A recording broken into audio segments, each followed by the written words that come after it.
आज हम बीए पाठ प्रथम वर्ष के प्रथम प्रश्न पत्र भौतिक भूगोल के बारे में बातें करेंगे। आज हम भूमिगत जल द्वारा निर्मित स्थल स्वरूपों के बारे में बात करेंगे।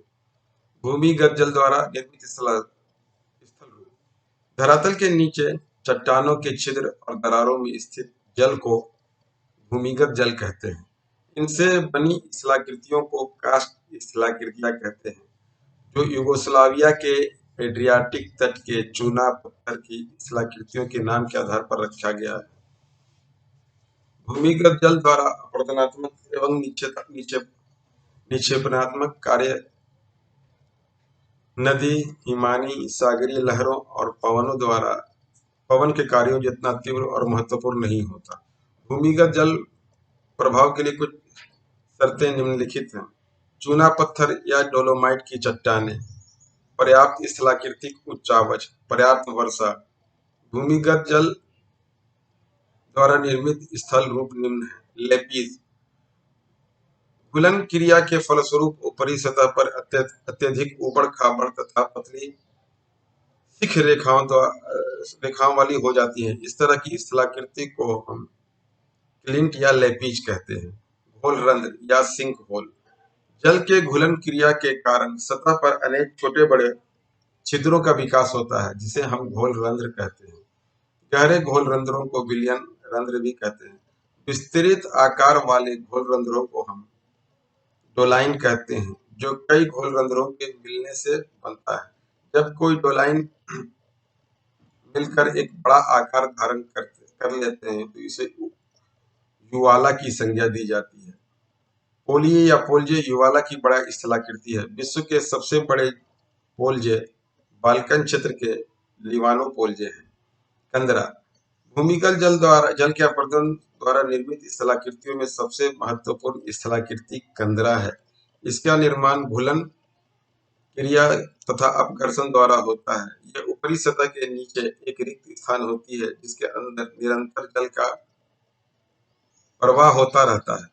कंदराओं के जल टपकने से कंदरा की छत के सहारे चूने का जमाव लटकता रहता है, जिसे स्टेलक्टाइट कहते हैं। कंदरा के फर्श पर चूने के जमाव से निर्मित स्तंभ को स्टेगलेमाइट कहते हैं। इन दोनों के मिल जाने से कंदरा स्तंभ या केव पिलर का निर्माण होता है। अंधी घाटियां, कास्ट प्रदेशों में नदियों का जल विलयन रंध्रों के नीचे की ओर रिसने लगता है तथा नदियों के आगे घाटी शुष्क हो जाती है, जिसे शुष्क घाटी कहते हैं, जबकि घाटी के पिछले भाग को अंधी घाटी कहा जाता है।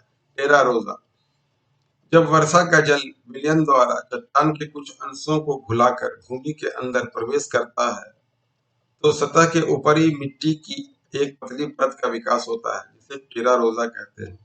इस मिट्टी में क्ले, चूना और लोहा की प्रधानता होती है। हम्स, जब चूना पत्थर प्रदेश में घुलन की क्रिया द्वारा अधिकांश चूना पत्थर चट्टानें घुल जाती हैं तो अंततः एक ऐसी सतह का विकास होता है जो अघुलनशील सिलिका प्रधान चट्टानों से निर्मित होती है। ऐसी सतह की तुलना संप्रा मैदान से की जा सकती है। इस तरह मध्य यत्र तत्र कठोर चट्टानों के अवशेष टीले दिखाई पड़ते हैं, जिन्हें फ्रांस और यूगोस्लाविया में हम्स कहा जाता है। इसे प्यूर्टो रिको एवं मध्य अमेरिका देशों में इसे हे स्टैक एवं क्यूबा में मोगोट्स कहा जाता है। अब हम पढ़ते हैं सागरीय जल। सागरीय जल का कार्य कई कारकों द्वारा संपन्न होता है। इनमें सागरीय लहरें, धाराएं, ज्वारीय तरंग एवं सुनामी शामिल है।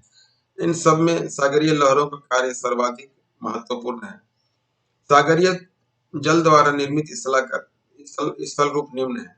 तटीय कागार या भृगु, जब समुद्र तट पर बिल्कुल खड़ा हो, चट्टानें बिल्कुल खड़ी हो तो इसे क्लिफ या भृगु कहते हैं। तटीय कंदरा, तटीय चट्टानों के विभिन्न भागों में जहां संधियां, भ्रंश व कमजोर संरचना मिलती है, वहां सागरीय तरंगे तेजी से अपरदन का कार्य करती है, जिससे वहां तटीय कंदराओं का निर्माण होता है। स्टैक, कंदराओं के मिलने से बने प्राकृतिक मेहराब मेहराबों की प्रकृति अस्थायी होती है। इस मेहराब को ध्वस्त होने के बाद चट्टान का जो भाग समुद्र जल में स्तंभ के समान शेष रह जाता है वो स्टेक कहलाता है।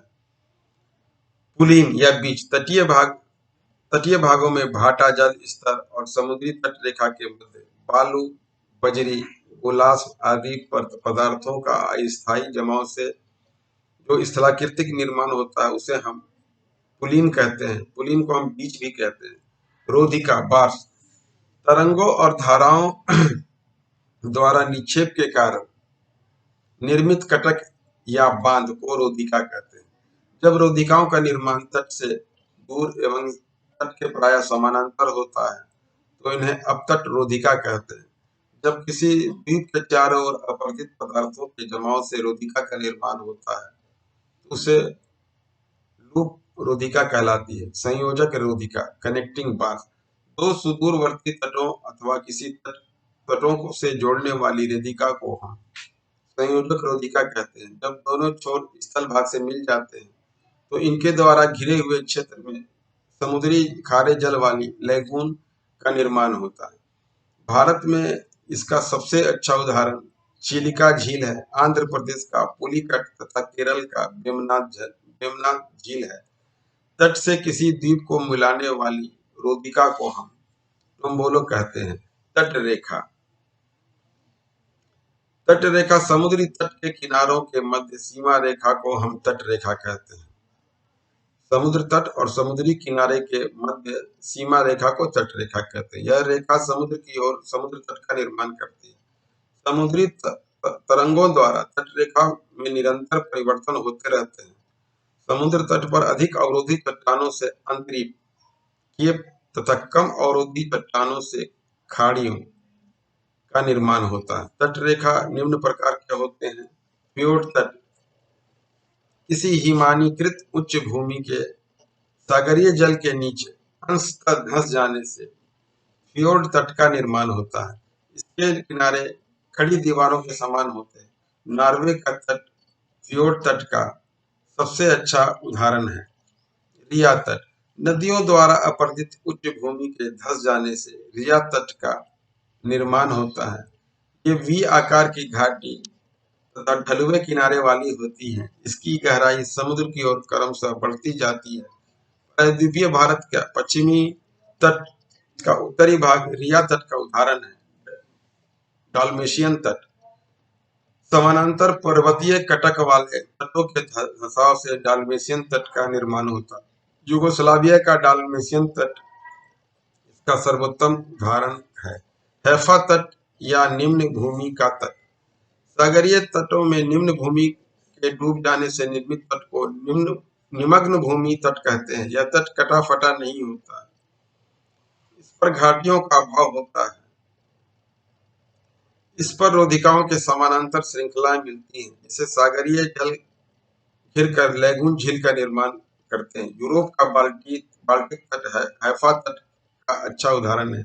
निर्गत समुद्र तट स्थल खंड के ऊपर उठने या समुद्री जल स्तर के नीचे गिरने से निर्गत समुद्र तट का निर्माण होता है। इस प्रकार तट पर स्पिट, लैगून, पुलिन, क्लिफ और मेहराब मिलते हैं। भारत में गुजरात का काठियावाड़ तट निर्गत समुद्र तट का अच्छा उदाहरण है।